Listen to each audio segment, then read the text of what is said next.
Hey, you guys, this is your coach, Dr. Andrea Dickerson here, founder of IOwnADaycare.com, where we connect childcare business owners with proven management solutions. For today's proven management solution, I want to talk to childcare business owners about the important tasks that your admin team must help you complete. If you're looking for ways for your next level team to support you in running your childcare business, give this video a thumbs up. Subscribe to my channel, stay tuned, and I'll be right back. Attention childcare owners and CEOs. If you're interested in having a virtual VIP experience with me so that I can help your experienced and non-experienced teachers to blossom and bloom in your classrooms by teaching you some amazing classroom foundation systems so that you can improve your business model and have your own classroom framework, then this VIP day and experience will totally transform your life. To find out more about it, be sure to go to www.andreasjumpstartstrategy.com and sign up for your very own virtual PIP experience.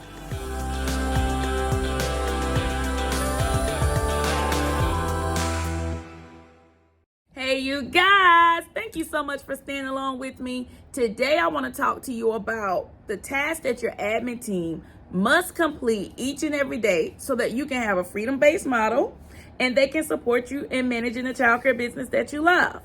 So I'm going to talk to you about my story as to how I began to make this transition. Well, I began to make this transition once I started having multiple locations, multiple type businesses, and I was no longer able to provide the oversight. I knew then that I needed to make sure that I had my next level systems in place. So this is why I expressed to you all in our last video about having your second, third, and fourth level onboarding systems and hiring systems. So now let's just say I've gone through the process of hiring an admin team member and training an admin team member. What's next? All right, so once I've hired an admin team member and trained them, the next step is to empower them to make my rounds. Typically, childcare owners make the biggest mistakes when it comes to their rounds because they think that the director should be making a round every hour on the hour, or the admin team should be making a round on every hour on the hour, and that's, in fact, a poor use of time. Your rounds should be based on your business model. Your business model should have a classroom system that supports the rounds for your admin, your leaders, and your directors. This classroom system should support not only your teachers, but also the rounds. So my story, let me get into it. I remember asking my director to do rounds because I was having a lot of issues happening in the classrooms: curriculum, behavior, management, etc. And so I would say, well, you got to go in and check your rooms. You got to go in and check your rooms. Like, you know, you would think that a director would know to go in and check their rooms. But this was something that I disconnected training and empowerment. I was not truly connecting those two in my program. And that's when it all clicked. If she spent time in the classrooms, then that meant something in the office didn't get done. So then I came back, you got to do this, you got to do this. Why are you not getting this done? Why are you not getting this done? And thank God I had great people who was patient with me. But if I was her, I probably would have quit on me too. But so I realized, you know, after going through, because eventually our business relationship did part ways, like she no longer worked for me. And when people quit, sometimes it's good to take a look at the woman or man in the mirror. So I started taking a look at, you know, my expectations, my processes, and that's when it dawned on me, like, you want for somebody to go into a room and do a thorough round, support teachers, children, monitor, make sure they know what they're doing, make sure they have what they need, and you have over 6 classrooms, and you want for somebody to go in and monitor that and then go back up front and do this, Andrea, you're all wrong. And that's when it dawned on me.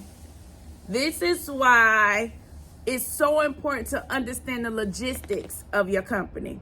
It's so important to understand the classroom model that you're implementing so that your logistics for your admin team and your classrooms interconnect.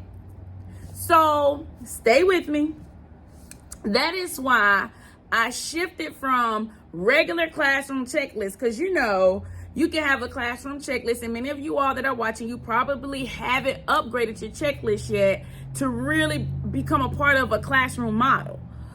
So typically my checklist is just like I'm describing, just, take the trash out, wipe the table down, put the chairs up, remove items off the cubby, like you have those basic things on your checklist.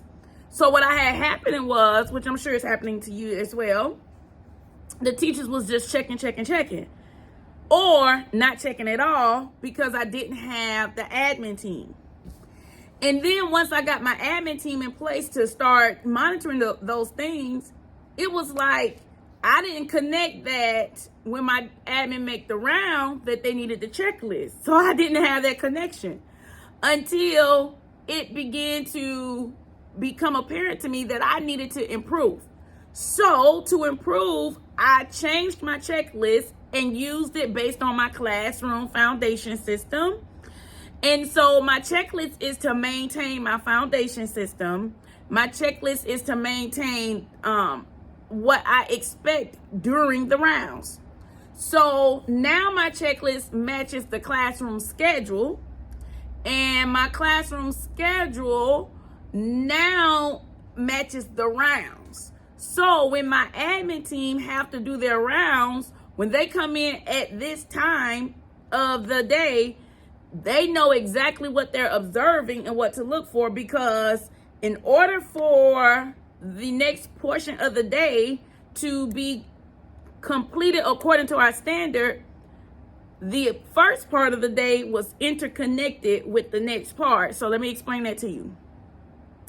So that meant that if my rounds were done at 10 a.m., before 10 a.m., all breakfast systems, all circle time systems, all potty and diapering systems, and all morning arrival systems are done.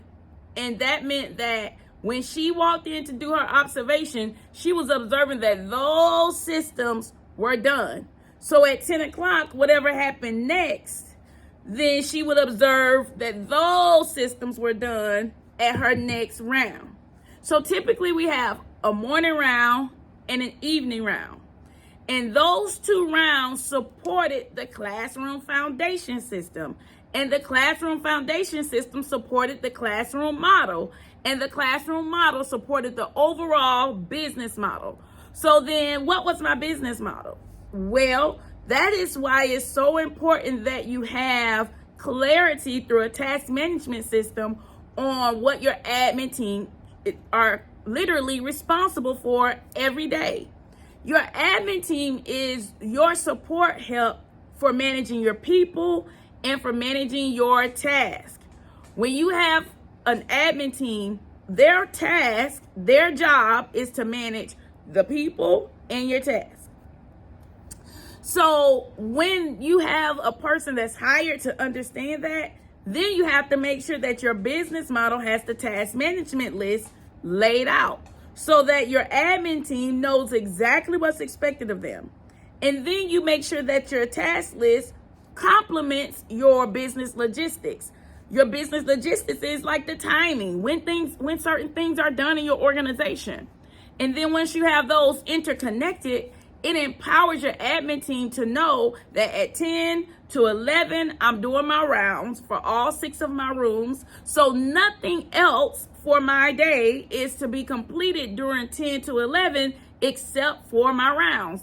Because from 11 to XYZ time, I have to submit this. I have to do this. I have to do the full program numbers. I have to do this. So now you have a person's intent around those rounds connected to whatever they have to do at that next portion of the day. So your teacher systems are interconnected, because if the teacher systems aren't done when the director does her round or your admin team do their rounds, then they don't have what they need to do the next portion of their rounds. So now you have more peer-to-peer accountability, or it's connected to the overarching business model where you have your professional growth and development plans, where you have your goal plans, where you have your teacher improvement plans, classroom improvement plans, admin improvement plans, whatever the terminology is. You understand what I'm trying to tell you. Because in order for you to have a thorough business model, everybody should know their role. Everybody should know the components of their role and be held accountable. So if you don't get what you need as a CEO, or if your executive team don't get what they need, then that's where now we have an accountability and training matter, and that's when you move in that direction. All right, guys, I think that you should come to the physical school of systems so that I can literally show you these lists and literally walk you through what we call simulation, so that you can see it, understand it, do it, practice it, and then it will become an aha moment for you, and you can add it into your business model. Well, all right, guys, I hope to see you there. And as always, remember, if you manage the childcare business that you love, you will love the childcare business that you manage. And before I say bye, you guys, if you got it and you understood what I was saying, type "got it" below. Bye, you guys.